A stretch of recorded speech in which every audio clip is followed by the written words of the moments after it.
च्या परिपाठा अंतर्गत पुस्तक परीक्षण हा विषय घेऊन येत आहे मी। मित्रांनो, मी जे पुस्तक वाचलं आहे ना ते फारच भन्नाट आहे। त्यामधले चित्र तर इतके गमतीदार आहेत ते आपण पाहू शकत नाही। काही हसणारे चित्र आहेत तर काही हृदयस्पर्शी चित्र आहेत। खूपच छान चित्र आहेत त्यामध्ये आणि त्यामध्ये एकूण 3 पाठ आहेत। पहिला पाठ आहे सॉरी मम्मा, दुसरा आहे आजीची भातुकली आणि तिसरा आहे चोरीचा तपास। पहिल्यामध्ये असं दिलं आहे की एक मुलगा आपल्या आईला म्हणजे त्याची आई शिकलेली नसते पण त्याच्या आईला वाईट बोलतो, तुला काही कळत नाही असं म्हणतो। पण तिच्या आईने तिला चांगले गुण पडतात पण त्याच्या आईने ते चांगले गुण पडण्यासाठी तिच्यासाठी किती मेहनत घेतली असते हे जेव्हा त्याचे बाबा त्याला सांगतात तेव्हा त्याला कळतो आणि ते त्याच्या आईला मिठी मारून रडायला लागतो। त्यानंतरची आजीची भातुकले त्यामधल्या पूर्वीच्या काळांच्या साहित्यांची माहिती दिलेली आहे। पूर्वीचे भांडे कसे होते हे त्यामध्ये दिलं आहे आणि मला सगळ्यात जास्त आवडलेला भांडा आहे बंब।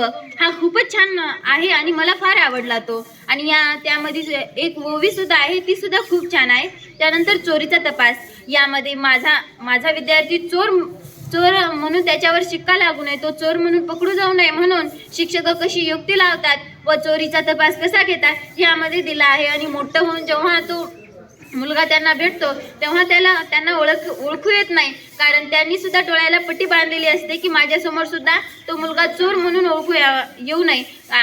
यासारखीच मी एक कथा वाचली आहे, त्याचं नाव आहे गुरुजींच्या खुर्चीची किमया। यामध्ये सुद्धा माझा विद्यार्थी चोर म्हणून सगळ्यांसमोर येऊ नये, त्याला चोर म्हणून कोणी चिडू नये म्हणून गुरुजींनी कशी युक्ती लावली आणि गुरुजींच्या खुर्चीची किमया काय असते हे मी त्या कथेमध्ये वाचले आणि ती कथा आणि ही कथा मला सारखीच वाटली। तर मित्रांनो, तुम्ही ज्या वेळेची वाट पाहत आहात, जो पुस्तक मी वाचलं आहे ते जाणून घेतात, त्या पुस्तकाचे नाव आहे सॉरी मम्मा आणि याचे लेखिका आहेत शिप्रा शहाणे आणि याचं प्रकाशन आहे अमोल प्रकाशन। याची पृष्ठसंख्या आहे 16 व याची एकूण किंमत आहे 30 रुपये।